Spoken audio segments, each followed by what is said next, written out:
I live experiences that straddle the line between pain and access to power. I'm an environmental justice organizer working with school boards to develop a climate action plan for 100% clean energy transition, but often join meetings having just harvested herbs with my grandmother while breathing in pollution from neighboring refineries that cause my mom's lung disease. Joining the environmental movement, a virus danced across the world, masks impeding our exhalation, body cameras caught the pleas of "I can't breathe," and tear gas raged on civilians. Youth were fatigued and mobilization was fractured.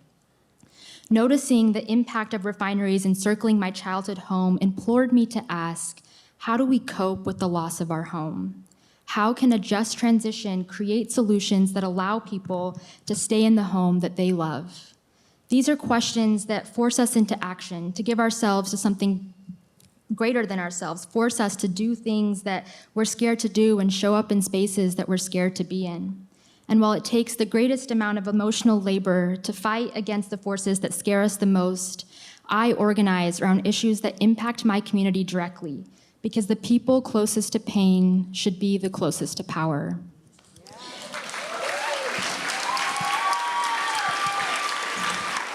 In 2019, Salt Lake City experienced some of the worst air quality in the nation, but no statistic can truly encapsulate that experience. So I launched a grassroots campaign in 2020 to commit my school district to 100% clean energy by 2030, leveraging the role of K-12 public schools. I built and led a team ranging from school-age kids to college students to teachers and community members, and as the lead organizer, I sought to cultivate spaces where we could solicit honesty about perspectives, listen actively, and embrace disagreement. While crises were compounding, this space provided solace and common ground to adjudicate with each other. A community of activists had sprung from this, providing stamina and inspiration. We infused our relationships to each other with understanding and integrity as we embarked on an empathetic protest of the social movement ecosystem.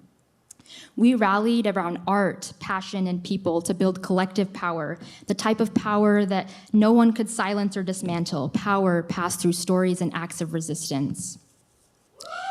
And as I stand here, it's extremely clear to me that this award isn't for Muskan Walia, that this story is not my own. This award belongs to UYes, the Utah Chapter Sierra Club, to Ava, Blake, Gray, Lola, Alan, Emma, Anna, Leia, Sophia, Rebecca, Maria, and so many others who give up their time and their energy and their effort to make this movement work.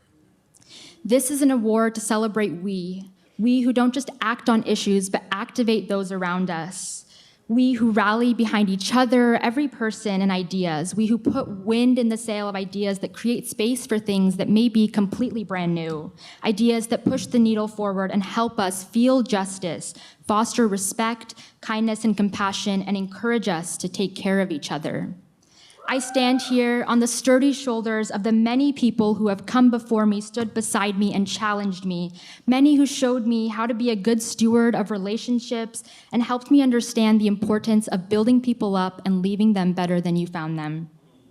My journey as a youth activist involves a whole community. It's about the dimensionality of how people live.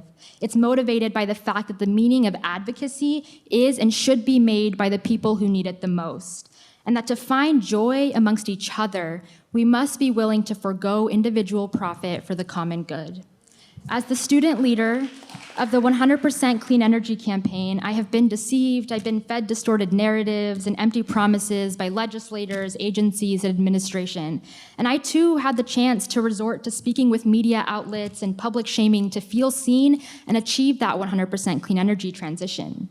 But I learned that nothing is accomplished if you neglect fostering human decency and empathy in the face of human suffering.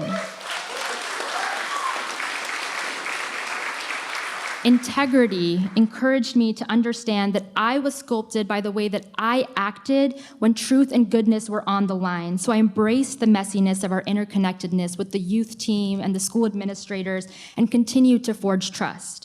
This appreciation and celebration that I am because we are, it's what connects you to me. And it's through our inhalations and exhalations that we were reminded how beautifully blurry the boundary between bodies are. That we are entangled within each other. And I have found that when we allow the people we meet to touch our hearts and our focus shifts from me to we can all rise together. Thank you, Earth Island, for this incredible award. We're incredibly humbled and grateful. Thank you.